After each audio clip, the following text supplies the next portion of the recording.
dengan judul Joko Untuk.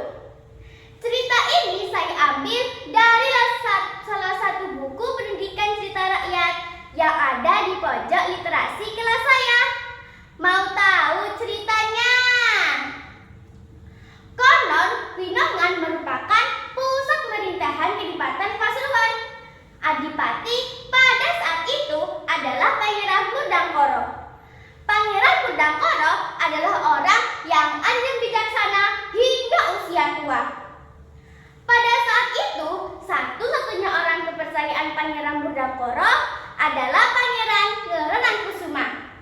Pangeran Ngerenangkusuma adalah orang yang empu membawa senjata atau pusaka. Selain berkeahlian untuk membawa senjata, ia juga dikenal pintar dalam banyak bidang. Oleh sebab itu, kedudukan Adipati digantikan oleh Pangeran Ngerenangkusuma setelah Pangeran Purdangkara meninggal. Pangeran Ngerenangkusuma tidak menyia-nyiakan kesempatan yang diperolehnya. Meskipun ia mempunyai jabatan tinggi, ia tidak sombong. Pada suatu ketika terjadi gegeran di Kadipaten Pasuruan.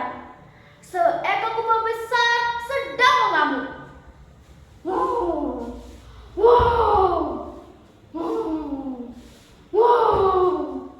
Semua orang berusaha menghentikan amukan kerbau itu. Namun, tak satu pun orang yang berhasil. Akhirnya, Adipati Ngerenangkusuma mencoba untuk menghentikan amukan kerbau itu. "Hai kerbau, hentikan amukanmu! Kerbau, hentikan!"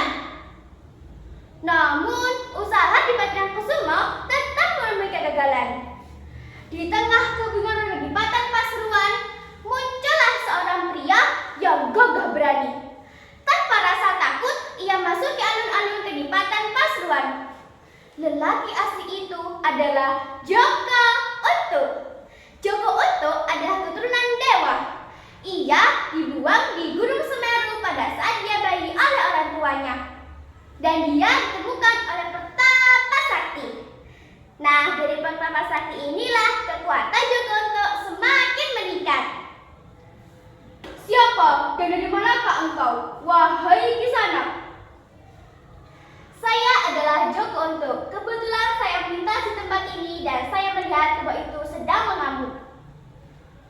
Saya mewakili warga Kadipaten Pasuruan mengucapkan banyak terima kasih atas pertolonganmu. Sesama manusia kita harus saling menolong." "Memang seharusnya seperti itu. Sebagai rasa terima kasihku, maukah engkau kujadikan wakil Adipati?" Joko Untuk tidak langsung menjawab tawaran Adipati Ngerenangkusuma. Lama sekali Joko Untuk memberikan tawaran itu.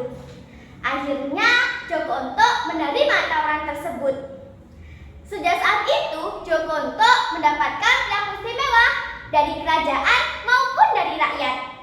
Dari kerajaan ia mendapatkan makanan yang banyak serta uang yang melimpah. Di samping itu, Joko Untuk disegani dan dihormati oleh rakyat. Lama-lama Joko Untuk terlena dengan kemewahan yang tiba-tiba dimilikinya. Ia menjadi sumber angkuh. Dengan kekuasaannya, ia berlaku semena-mena pada rakyat. Pada suatu hari, ada rakyat yang kelaparan ingin meminta makanan. Tapi Joko Untuk mengusirnya. "Ampun Tuan, berikanlah saya makanan Tuan. Panen saya gagal." "Apa? Kerja dong, bisanya minta-minta. Hei, bukankah kemarin aku sudah berimu beras, telur, minyak? Apa itu masih kurang? Hah?" "Ampun Tuan, bantuan Tuan hanya cukup untuk seminggu." "Sudah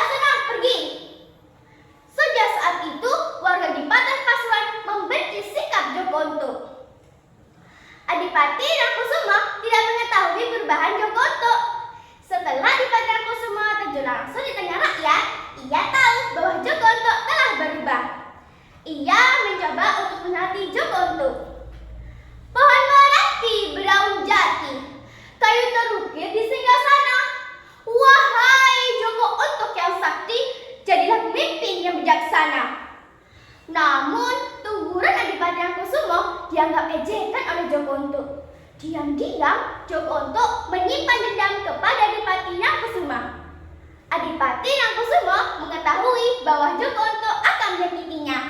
Akhirnya ia menemui sahabatnya yang tinggal di penanggungan. Sahabatnya adalah empu penangguh senjata atau pusaka juga. Adipati Nangkusumo mencoba untuk meminta tolong kepada sahabatnya untuk membuatkan keris yang sakti dan mencarikan jin yang sangat sakti. Teman-teman, di sini ada yang pernah lihat jin? Saya juga belum pernah lihat.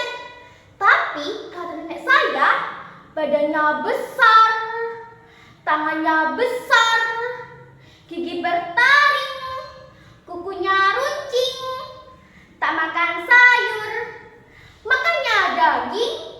Kalau mengauk, semuanya pada kabur. Dalam pencerahan jin yang sangat sakti itu, akhirnya empu penangguh itu menemukan jin yang sangat sakti. Wah, sedikah jauh tuanku, apakah yang bisa hamba bantu? Wahai jin, masuklah kamu ke dalam keris ini. Aku ingin kau menolongku ketika aku dalam bahaya. Hanya itu saja tuanku. Baiklah tuan. Celing. Pada suatu malam, Jogoonto berniat untuk membalaskan dendamnya. Ia mengendap-endap menuju kamar Adipati Nangkusumo. Adipati Nangkusumo yang tertidur pulas, ia tidak tahu niat buruk Jogoonto. Jogoonto ingin menusuk ke Adipati Nangkusumo, tetapi tiba-tiba keris sakti Adipati Nangkusumo keluar dari sarangnya dan menusuk dada Jogoonto. Sakit! Tolong! Adipati Nangkusumo yang mendengar cerita Jogoonto, ia seketika terbangun dari tidurnya. Ia melihat Jogoonto telah mati. Setelah Jogoonto meninggal, warga di Paten Pasuruan tidak lagi takut dengan tindakan semena-mena Jogoonto. Adipati Nangkusumo senang sekali melihat rakyatnya kembali bahagia. Nah teman-teman, kesimpulannya kita bisa mengambil dari cerita ini adalah tentang kesombongan. Kesombongan bisa membuat orang lupa diri. Jika telah lupa diri, orang bisa celaka. Seperti kesombongan Jogoonto membuatnya celaka. Jalan-jalan ke unggulan, tak lupa Pranugrah